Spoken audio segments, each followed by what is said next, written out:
नमस्कार मंडळी, आपल्या आगरी किचनमध्ये तुमचे स्वागत आहे। आज मी तुम्हाला आगरी पद्धतीचं वाटण दाखवणार आहे, ज्याने तुमच्या बऱ्याचशा रेसिपी बनवणं होईल सोपं आणि घाई होत असेल तर तुम्ही आठवड्याभराची तयारी अगदी 5 मिनिटात करू शकता। तर चला पाहूया साहित्य।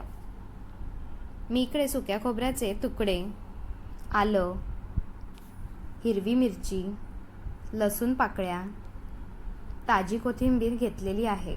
सर्व साहित्याचे मी डिस्क्रिप्शनमध्ये मेन्शन केलेले आहे। सगळ्यात आधी आपण सुक्या खोबऱ्याच्या वाट्या भाजून घेऊयात।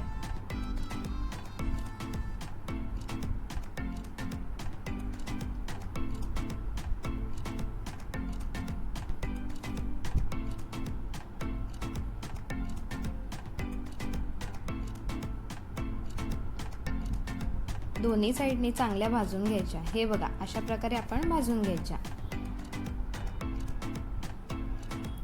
भाजून घेतल्यानंतर मी इथे असे तुकडे करून घेतलेले आहेत, तसेच मिरची आल्याचेही तुकडे करून घ्यायचे। आता आपण मिक्सरमध्ये आधी सुक्या खोबऱ्याचे तुकडे चांगले बारीक वाटून घेऊयात।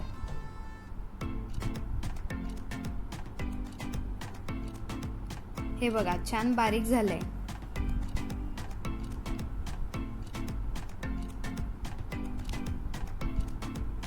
आता आलं,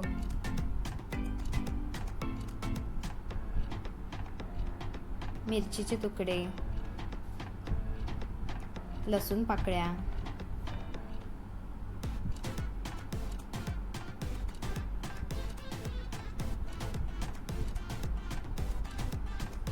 आणि कोथिंबीर देखील वाटून घेऊयात।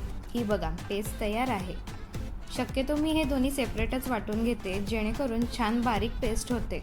नाहीतर आलं खोबऱ्याचे तुकडे दाताखाली आले तर ते चांगले नाही लागत।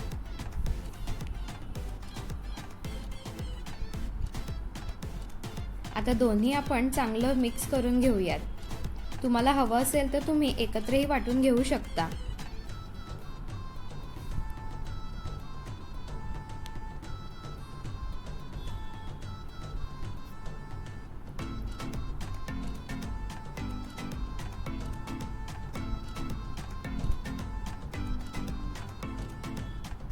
वाटण तयार आहे। आता स्टीलच्या डब्यात छान भरून फ्रीजमध्ये अगदी आठवड्याभर छान टिकून राहतं।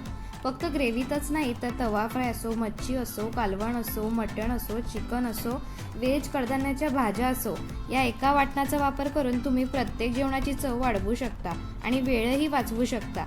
तर पुन्हा भेटूयात अशाच मस्त रेसिपी घेऊन। धन्यवाद।